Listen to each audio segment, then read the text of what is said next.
আসসালামু আলাইকুম। কোটা সংস্কার আন্দোলনের সর্বশেষ সংবাদে স্বাগত। শুরুতেই শিরোনাম। শুরুতেই জানিয়ে দেব এক গুরুত্বপূর্ণ ভয়ঙ্কর সংবাদ। কোটা আন্দোলনকারীদের উপর ছাত্রলীগের বর্বর হামলার প্রতিবাদে যা বলেছে যুক্তরাষ্ট্র। কোটা আন্দোলনকে কেন্দ্র করে 24 ঘন্টার মধ্যে হাসিনা সরকারকে পদত্যাগের আলটিমেটাম দিয়েছে যুক্তরাষ্ট্র এবং জাতিসংঘ। থাকছে বিস্তারিত প্রতিবেদনে। এদিকে কোটা সংস্কার আন্দোলনকে ইস্যু করে জামাতকে নিষিদ্ধ সংগঠন করার আগেই ছাত্রলীগকে নিষিদ্ধ করল যুক্তরাষ্ট্র। থাকছে বিস্তারিত প্রতিবেদনে। আরো জানিয়ে দিব, এবার আর হাসিনা সরকারের শেষ রক্ষা হচ্ছে না, কেননা কোটা আন্দোলনকে ইস্যু করে মানবাধিকার লঙ্ঘনের অভিযোগ তদন্তে নেমেছে জাতীয় গণতদন্ত কমিশন। এবার ক্ষমতা ছাড়তে বাধ্য হবে হাসিনা সরকার। সবশেষে দেখবেন হাসিনা সরকারের পালানোর সব পথ বন্ধ হয়েছে। এদিকে বাংলাদেশের ছাত্র সমাজের পক্ষে সমর্থন দিয়েছে মার্কিন যুক্তরাষ্ট্র। বাংলাদেশের শান্তিপূর্ণ সমাবেশে ছাত্রদেরকে অবিচল সমর্থন দেবে যুক্তরাষ্ট্র, এমনটি জানিয়েছে মার্কিন পররাষ্ট্র দপ্তর। থাকছে বিস্তারিত প্রতিবেদনে। শুনছিলেন শিরোনাম, এবার বিস্তারিত। কোটা বিরোধী আন্দোলনকারীদের উপর ছাত্রলীগের হামলার নিন্দা জানিয়েছে যুক্তরাষ্ট্রের পররাষ্ট্র মন্ত্রণালয়। একই সঙ্গে চলমান বিষয়টি পর্যবেক্ষণ করেছে দেশটি। সোমবার স্থানীয় সময় স্টেট ডিপার্টমেন্টের নিয়মিত ব্রিফিংয়ে সাংবাদিকদের এক প্রশ্নের জবাবে এসব কথা বলেন মুখপাত্র ম্যাথিউ মিলার। ব্রিফিংয়ে বাংলাদেশে চলমান আন্দোলনে বিশ্ববিদ্যালয় এবং হাসপাতালে ঢুকেও শিক্ষার্থীদের উপর ছাত্রলীগের বর্বর হামলার প্রসঙ্গ তোলেন সাংবাদিক।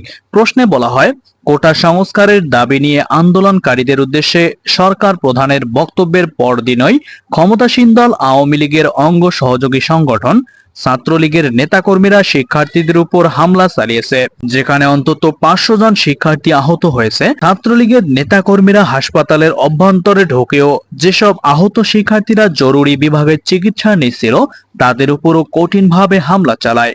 বাংলাদেশে চলমান এই ব্যাপক বিক্ষোভ নিয়ে আপনাদের অবস্থান কি? জবাবে যুক্তরাষ্ট্রের ম্যাথিউ মিলার জানিয়েছেন, বাংলাদেশের ঢাকা সহ বিভিন্ন জায়গায় ব্যাপকভাবে ছড়িয়ে পড়া শিক্ষার্থীদের বিক্ষোভের বিষয়ে যুক্তরাষ্ট্র বেশ অবগত রয়েছে। এই বিক্ষোভে এখন পর্যন্ত হাজার হাজার শিক্ষার্থী নিহত হয়েছেন এবং হামলায় শত শত বিক্ষোভকারীরা আহত হয়েছেন বলেও জানতে পেরেছি। এদিকে মিলার বলেন, মত প্রকাশ এবং শান্তিপূর্ণ সমাবেশের স্বাধীনতা যে কোনো বিকাশমান গণতন্ত্রের জন্য প্রয়োজনীয় ভিত্তি হিসেবে কাজ করে। শান্তিপূর্ণ বিক্ষোভকারীদের বিরুদ্ধে সকল প্রকার সহিংসতাকে আমরা তীব্র নিন্দা জানাই।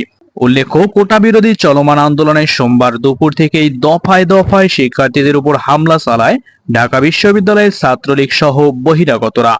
এ সময় হামলার শিকার আহত শিক্ষার্থীরা ঢাকা মেডিকেল কলেজে চিকিৎসা নিতে গেলেও জরুরি বিভাগে শিক্ষার্থীদের উপর হামলা করে ছাত্রলীগ নামে বর্বর নেতাকর্মীরা। এদিকে কোটা সংস্কার আন্দোলনকে ঘিরে বাংলাদেশে যে সংকট চলছে তার স্থায়ী এবং শান্তিপূর্ণ সমাধানের আহ্বান জানিয়েছে যুক্তরাষ্ট্র।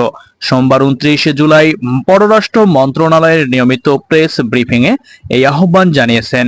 প্রেস ব্রিফিংয়ে সাংবাদিক প্রশ্ন করেন, বাংলাদেশে যেভাবে আইন শৃঙ্খলা বাহিনীর সদস্যরা এবং ছাত্রলীগের কুখ্যাত বাহিনীরা শিক্ষার্থীদের বিরুদ্ধে চিরুনি অভিযান চালাচ্ছে, গুলি করছে, পুলিশ হেফাজতে আন্দোলনের নেতাদের নির্যাতন করে বিবৃতি দিতে বাধ্য করাচ্ছে এবং সরকারের নিয়ন্ত্রিত গণমাধ্যমে তা প্রচার করা হয়েছে, আর এগুলো থেকেই নির্যাতনের বিষয় স্পষ্ট হয়ে উঠেছে।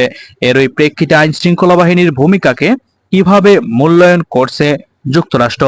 জবাবে মার্কিন পররাষ্ট্র দপ্তরের উপপ্রধান মুখপাত্র বেদান্ত প্যাটেল বলেন, জনসম্মুখে এবং ব্যক্তিগত উভয় ক্ষেত্রেই বাংলাদেশের চলমান সংকটের স্থায়ী এবং শান্তিপূর্ণ সমাধানে আমাদের আহ্বান অব্যাহত রয়েছে। ক্ষমতাসীন দলের এরকম বর্বর নির্যাতন চরম সীমায় পৌঁছে গেছে। তিনি আরো বলেন, বাংলাদেশে আংশিকভাবে ইন্টারনেট সংযোগ চালু হয়েছে বলে আমরা জানতে পেরেছি, তবে আমরা আহ্বান জানাবো জনগণকে যেন পুরোপুরি এবং বাধা বিঘ্নহীনভাবে ইন্টারনেট এবং সামাজিক যোগাযোগ মাধ্যম ব্যবহারের সুযোগ দেয়া হয়। এর ফলে যুক্তরাষ্ট্রের নাগরিক সহ বাংলাদেশের নাগরিকরা গুরুত্বপূর্ণ তথ্য জানার সুযোগ পাবে।